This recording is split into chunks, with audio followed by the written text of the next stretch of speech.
Hello and welcome to genius IAS. इस MCQ series में आपका फिर से स्वागत है। मैं एनवायरनमेंट एंड इकोलॉजी के आपके एमसीक्यूज़ करवा रहा हूं, जिसमें ये हमारा लेक्चर नंबर 4 है। तीन ऑलरेडी हम कर चुके हैं, जहां पर हमने बहुत सारे एमसीक्यूज़ किए।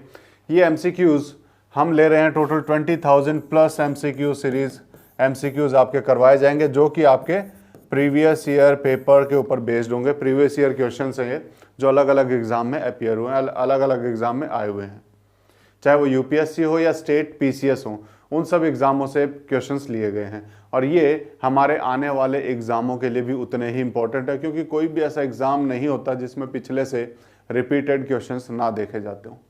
हर एग्जाम में कहीं ना कहीं 15 से 20 क्वेश्चंस रिपीटेड जरूर रहते हैं। तो ये क्वेश्चन बहुत ही बेनिफिशियल रहते हैं, ये प्रीवियस ईयर क्वेश्चंस बड़े बेनिफिशियल रहते हैं जब हम किसी भी एग्जाम में अपियर हो रहे हो।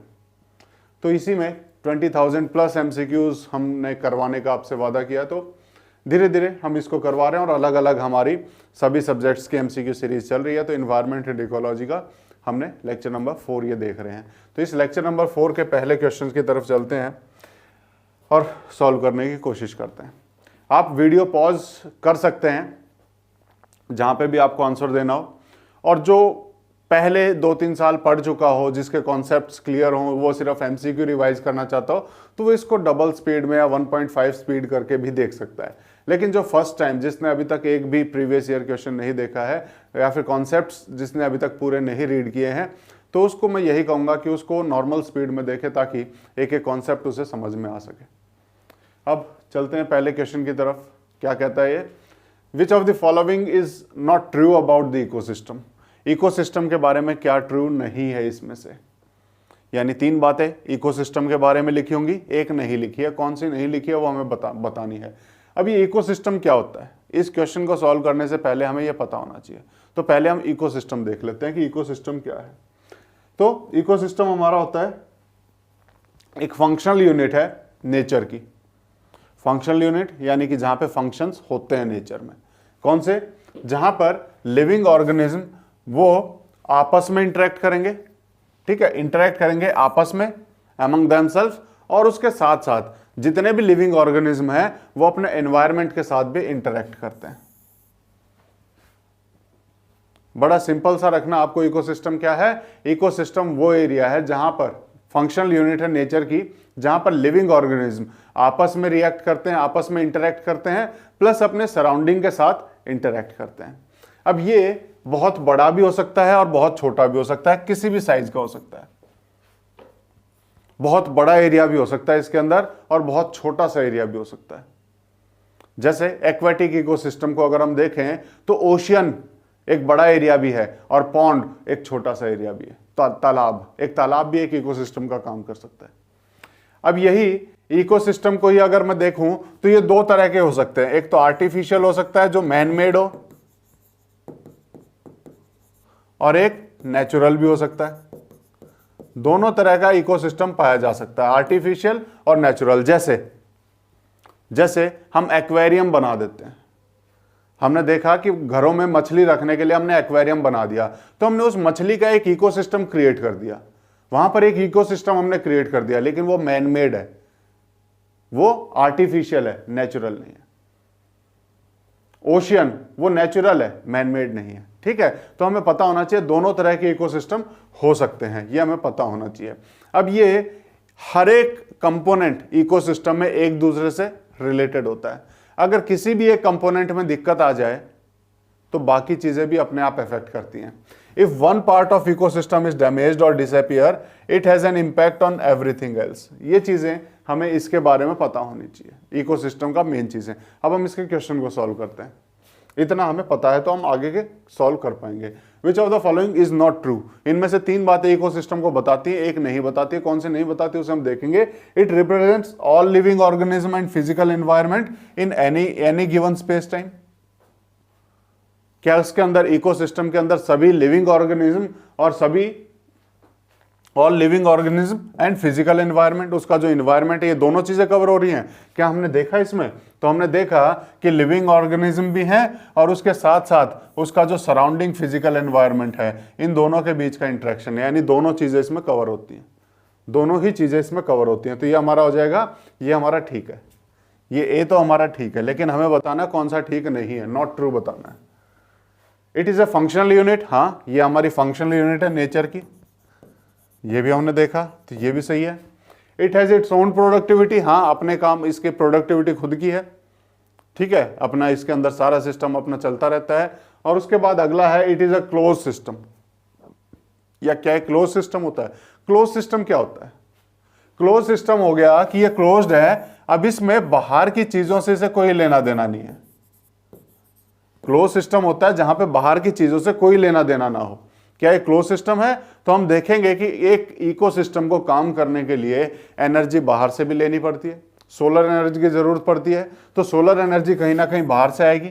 तो क्या हम इसे क्लोज्ड मान सकते हैं? नहीं, क्लोज्ड होते हैं कुछ, लेकिन सारे क्लोज्ड नहीं होते हैं। तो ये ओपन सिस्टम भी होते हैं, तो हमारा डी इसका आंसर हो जाएगा, क्योंकि ये इसका गलत है, ये इकोसिस्टम को नहीं बता रहा। इकोसिस्टम क्लोज्ड भी हो सकता है, ओपन भी हो सकता है, लेकिन इसने सिर्फ क्लोज्ड बोला है, तो ये गलत हो जाएगा। ठीक है, तो ये गलत हो गया। मैक्सिमम हमारे ओपन होते हैं, क्लोज्ड का बहुत ही एक आधा ही आपको एग्जांपल मिलेगा, ज्यादातर आपको इकोसिस्टम ओपन सिस्टम मिलेंगे। ठीक है, तो ये इसका आंसर हो जाएगा। अगला, विच one of the following is best description of the term ecosystem?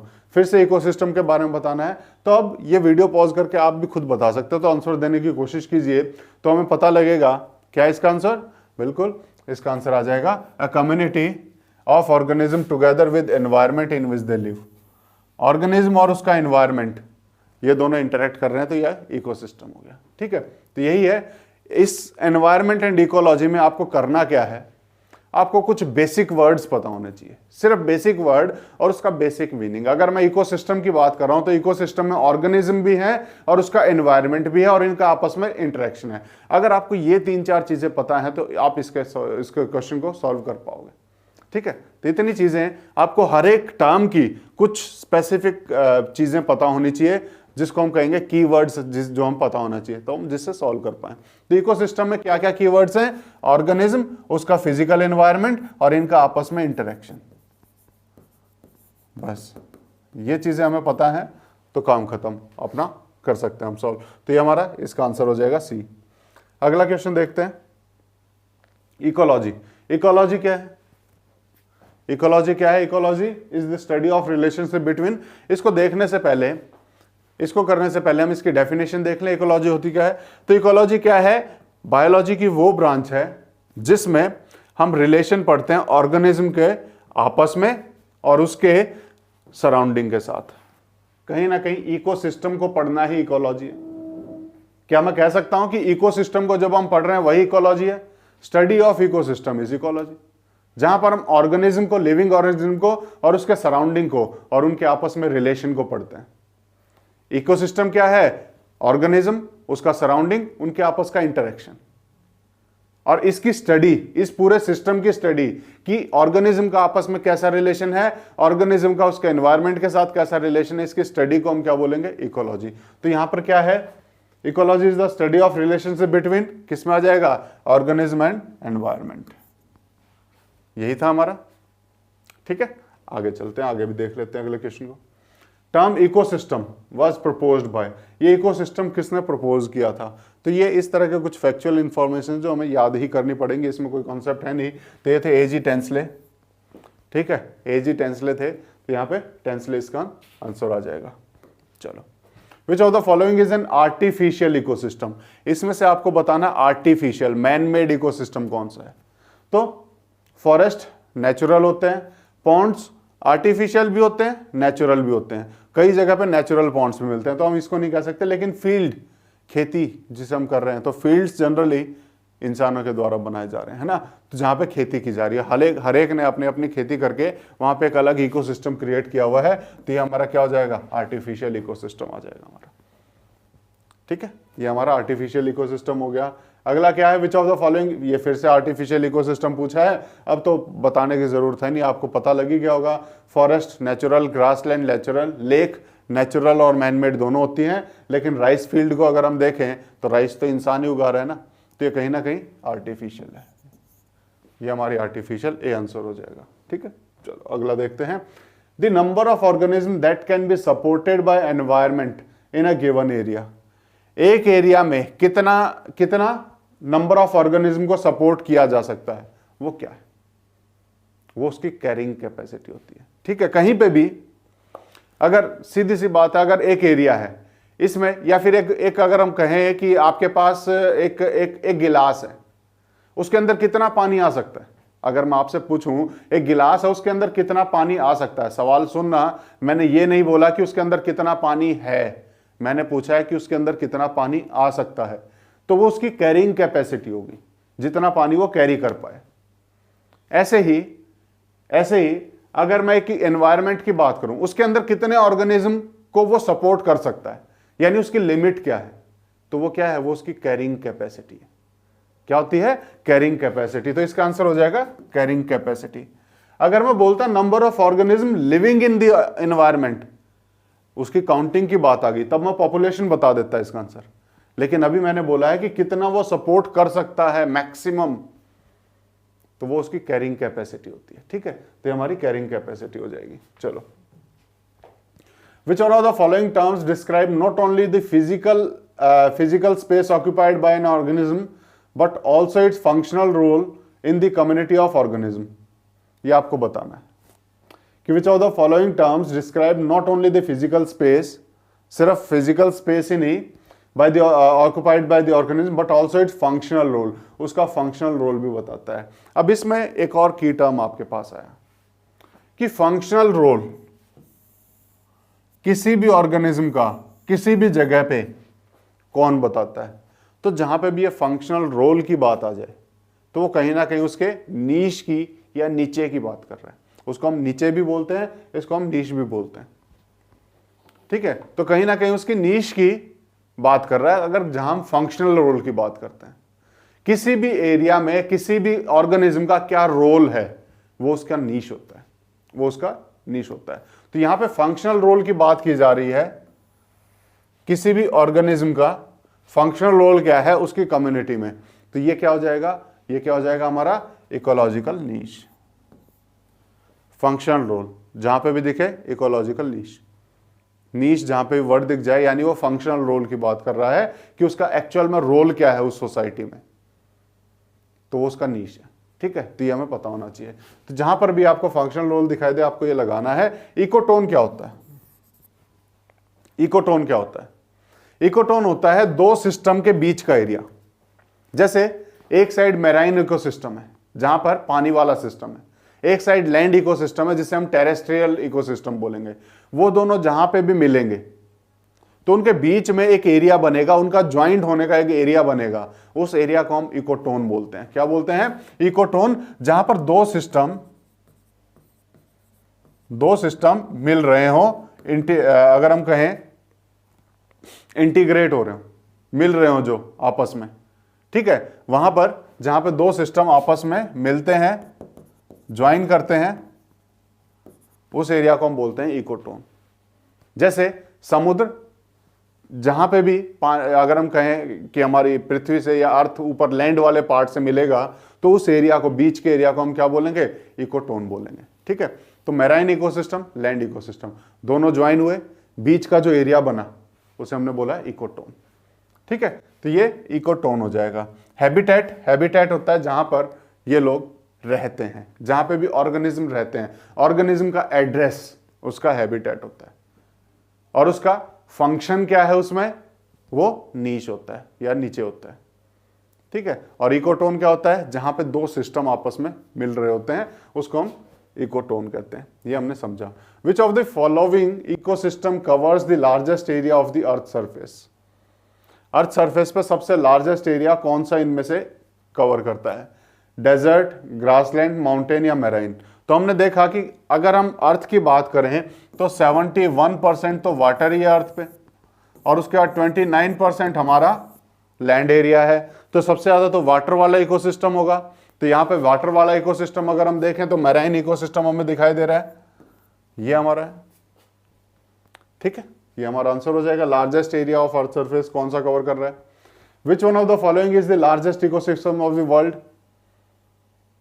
ये भी सेम है कि वर्ल्ड का सबसे लार्जेस्ट इकोसिस्टम कौन सा है? जहां पे वाटर वाला आएगा कौन सा आएगा? ओशियन, जो कि अराउंड 71% कवर करते हैं अर्थ का। बाकी 29% में सारे आ जाते हैं। ठीक है, चलो। Which one of the following does not help to maintain ecological balance? इसमें से ऐसी क्या चीज है जो इकोलॉजिकल बैलेंस मेंटेन करने में हेल्प नहीं करती है? ऐसा क्या चीज है? तो इकोलॉजिकल बैलेंस कब मेंटेन होगा? जब जो चीजें जैसी चल रही हैं वैसी चलती रहें। जब हम अपने एनवायरनमेंट को डिस्टर्ब करेंगे तभी इकोलॉजिकल बैलेंस डिस्टर्ब होगा। तो हम कैसे करते हैं? अगर हम देखें, सबसे जो मेन इसमें कंपोनेंट है इकोलॉजिकल बैलेंस को डिस्टर्ब करने का, वह है डिफॉरेस्टेशन। जब हम फॉरेस्ट को काटते हैं तो कहीं ना कहीं से इकोलॉजिकल इम्बैलेंस प्रोड्यूस होता है। ठीक है, तो सबसे मेन जो चीज है जहां से इकोलॉजिकल इम्बैलेंस प्रोड्यूस होता है या फिर जिससे इकोलॉजिकल बैलेंस खराब होता है, तो यहां पर क्या है? Which of the following does not help to maintain ecological balance? तो यहां पर कहीं ना कहीं बात की गई है कि ऐसी क्या चीज है जिससे इकोलॉजिकल बैलेंस मेंटेन नहीं होता है। तो जिससे इम्बैलेंस होगा, जिससे खराब होगा, तो किससे होगा? सॉरी, कटिंग ऑफ फॉरेस्ट से। इसी को क्या बोलते हैं? डिफॉरेस्टेशन।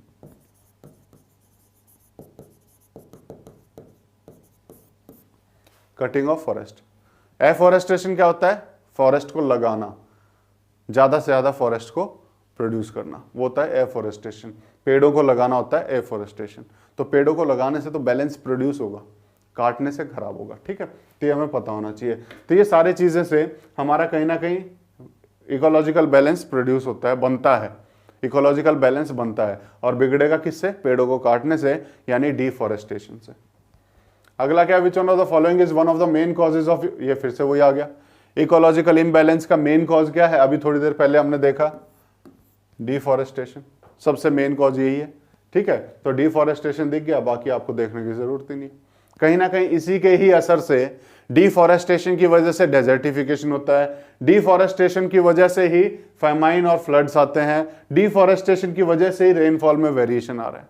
तो यही मेन कारण है जिसकी वजह से ये सारी चीजें हो रही हैं। तो हमें आंसर क्या बताना है? डिफॉरेस्टेशन। चलो, which one of the following is an act that disturbs the ecological balance? इनमें से ऐसा क्या है जो इकोलॉजिकल बैलेंस को डिस्टर्ब कर रहा है? फिर से सेम क्वेश्चन है, थोड़ा सा घुमा के पूछा गया है, वर्ड इसमें थोड़े अलग दिए हैं, तो हमें पता होना चाहिए। सोशल फॉरेस्ट्री, जब हम गांव में सोसाइटी मिलके जब किसी एक छोटी जगह पे पेड़ वगैरह लगाती है, सोशल फॉरेस्ट्री हो गया। तो यहाँ तो पेड़ लगाने की बात की जा रही है। वन महोत्सव, कहीं ना कहीं पेड़ों को बचाने की बात की जा रही है, उनको लगाने के लिए अगर हम कहें कि कोई ना कोई फंक्शन ऑर्गेनाइज कराया जा रहा है, तो यहाँ पे भी पेड़ों को लगाने की बात की है। एफॉरेस्टेशन में भी पेड़ों को लगाने की बात की जाती है, पेड़ों को लगाना ही एफॉरेस्टेशन होता है। लेकिन लुम्बरिंग क्या होता है? यही इसका आंसर है। लुम्बरिंग होता क्या है ये हमें पता होना चाहिए। कॉमर्शियल पर्पसेस के लिए जब हम पेड़ों को काटते हैं, किस चीज के लिए? Cutting of trees for commercial purpose, उसको हम क्या बोलते हैं? उसको हम बोलते हैं लुम्बरिंग। तो यहां कटिंग ऑफ ट्रीज इन्वॉल्व है। तो हमारा क्या हो जाएगा? इकोलॉजिकल इम्बैलेंस कहां से आ रहा है? ये डिस्टर्ब कौन करेगा इकोलॉजिकल बैलेंस को? लुम्बरिंग हमारी डिस्टर्ब करती है, क्योंकि ये कटिंग ऑफ ट्रीज है, ट्रीज को काटने की बात की जा रही है। ठीक है, अगला देखते हैं। Highest trophic level in an ecosystem is obtained by. Ecosystem में हाईएस्ट ट्रॉफिक लेवल पे कौन सा होता है? हाईएस्ट ट्रॉफिक लेवल अगर हम देखें एक फूड चेन में, सबसे पहले क्या होगा? उसको कौन खाएगा, फिर उसको कौन खाएगा, उसको कौन खाएगा, ये अलग अलग ट्रॉफिक लेवल्स हैं। तो इसी ट्रॉफिक लेवल में सबसे ऊपर कौन रहेगा? यानी कि जो सबको खा रहा है, तो वो कौन होता है? वो ओमनिवोरस होता है। ओमनिवोरस। हर्बीवोरस जो प्राइमरी चीजों को खाएगा, यानी पेड़ पौधों को खाएगा, घास पत्तियों को खाएगा। अब इनको खाने वाले, जो हर्बीवोरस को खाएगा वो कार्निवोरस है, और जो इन दोनों को खाएगा वो ओमनिवोरस है। तो सबसे ऊपर क्या हो गया? ओमनिवोरस। डीकंपोजर्स क्या होते हैं? ये अलग फूड चेन चलती है। यहां पे जो डेड वाली जो फूड चेन है, कि कोई पत्ता है पेड़ से गिर गया, अब उस पत्ते को खाने वाला कौन है? वो डीकंपोजर है। कोई एनिमल है या फिर ओमनिवोरस है, वो मर गया, तो उनको खाने वाला कौन है? वो डीकंपोजर है। तो ये फूड चेन दूसरी है, ये दूसरी फूड चेन शुरू हो जाती है। हमारी जो मेन फूड चेन है वो ओमनिवोरस पे आके खत्म होती है। ठीक है, ये हमें पता होना चाहिए। तो यहां पर ओमनीवोरस हो जाएगा इसका आंसर, ठीक है। Which one of the following is not a biotic component, biotic component कौन सा नहीं है, बायोटिक होता क्या, सबसे पहले तो ये बताओ, बायोटिक और एबायोटिक ये हमें पता होना चाहिए। बायोटिक और एबायोटिक क्या होते हैं ये, बायोटिक में बायो आ जाता है और बायो का मतलब होता है लाइफ। तो जो भी लिविंग ऑर्गेनिज्म होते हैं, लिविंग ऑर्गेनिज्म जो होंगे वो बायोटिक है, और जो नॉन लिविंग है, क्योंकि जहां पे जनरली जब किसी वर्ड के आगे ए जुड़ जाता है तो उसका नेगेटिव वर्ड बन जाता है, उल्टा बन जाता है जनरली, ठीक है, हमेशा नहीं, जनरली बता रहा हूं। तो यहां पे बायोटिक है, लाइफ वाला है, तो ए बायोटिक, ए जुड़ गया, यानी कि जहां पे लाइफ नहीं है तो ये कहां आ जाएगा, ये उन चीजों को दिखाएगा जो नॉन लिविंग है, ये उन चीजों को बताएगा जो नॉन लिविंग है। तो बायोटिक वो सारे हैं जो लिविंग है, एबायोटिक वो है जो नॉन लिविंग है। यहां पे हमें क्या बताना है, इनमें से कौन सा बायोटिक नहीं है। 3 बायोटिक होंगे, एक नहीं होगा, एक एबायोटिक होगा। तो बायोटिक कहां है, जहां पे लाइफ होती है। प्लांट में लाइफ है, हाँ है। बैक्टीरिया में लाइफ है, हाँ है। एनिमल्स में लाइफ होती है। एयर में लाइफ होती है, नहीं होती। एयर हमारा एबायोटिक है, तो हमारा एयर आंसर आ जाएगा, ठीक है। चलो आगे चलते हैं। Primary source of energy and eco body. Eco body में प्राइमरी सोर्स ऑफ एनर्जी, अगर हम अपने अर्थ पे देखें, प्राइमरी सोर्स ऑफ एनर्जी हमारे अर्थ के लिए या किसी भी सिस्टम के लिए प्राइमरी सोर्स ऑफ एनर्जी हमारा अगर हम देखें तो 99% ज्यादातर हमेशा सोलर एनर्जी है। सोलर एनर्जी से ही हमारी एनर्जी मिलनी शुरू होती है, शुरुआत यहीं से हो रही है। तो प्राइमरी सोर्स अगर हम देखें तो सोलर एनर्जी आ जाएगा, ठीक है। चलो एक लास्ट क्वेश्चन आज का देखते हैं हम, क्या है, इन अ फूड चेन मैन क्या है फूड चेन में, प्रोड्यूसर है। प्रोड्यूसर तो प्लांट होते हैं, ठीक है। प्रोड्यूसर क्या है, प्लांट होते हैं। प्रोड्यूसर तो प्लांट होते हैं जो प्रोड्यूस करते हैं, उसके बाद इनको खाने वाले हर्बीवोरस होते हैं जिनको हम प्राइमरी कंज्यूमर कहते हैं। जो प्रोड्यूसर को खाएंगे, प्रोड्यूसर क्या है, जो प्रोड्यूस कर रहे हैं, और प्रोड्यूसर अगर हम देखें हमारे इकोसिस्टम में तो प्लांट होते हैं, और प्लांट को खाने वाले जो हैं उसे हम बोलते हैं हर्बीवोरस, यानी प्राइमरी कंज्यूमर्स। जो प्रोड्यूसर को खाते हैं वो होते हैं प्राइमरी कंज्यूमर, और जो प्राइमरी कंज्यूमर को खाएं यानी कि कार्निवोरस जिसे हम कहेंगे, जो इनको खा रहे हैं, या उनको हम बोलेंगे हम सेकेंडरी कंज्यूमर। और उसके बाद जो दोनों को खा ले, प्राइमरी को भी और सेकेंडरी को भी, उसको हम बोलते हैं ओमनीवोरस, या फिर प्राइमरी और सेकेंडरी कंज्यूमर दोनों बोलेंगे। और आदमी को अगर हम देखें, मैन को अगर हम देखें, वो प्राइमरी कंज्यूमर्स को भी खा रहा है और सेकेंडरी को भी खा रहा है, तो वो क्या हो जाएगा, primary as well as secondary consumer हो जाएगा, ठीक है। तो ये हमारे आज के क्वेश्चंस थे, आज हम इतने ही क्वेश्चन करेंगे। नेक्स्ट वीडियो में फिर मिलेंगे आगे के क्वेश्चंस के साथ। तो मुझे आशा है कि आपको हमारी ये सीरीज पसंद आ रही होगी और कॉन्सेप्ट्स के साथ आपको चीज़ें अच्छी लग रही होंगी, समझ में आ रही होंगी। कोई और आपका सुझाव है तो आप हमें दे सकते हैं कमेंट बॉक्स में लिख के, या कुछ भी अगर आप चाहते हैं कि इससे अलग तरीके से इसे पढ़ाया जाए तो आप हमें कमेंट बॉक्स में से लिख के बता सकते हैं। और अगर आपको हमारी ये सीरीज़ अच्छी लग रही हो तो लाइक, शेयर और सब्सक्राइब करना ना भूलें। और आज की वीडियो को हम यहीं तक रखते हैं। नेक्स्ट वीडियो में आपसे फिर मिलेंगे, तब तक के लिए thank you, take care, bye bye.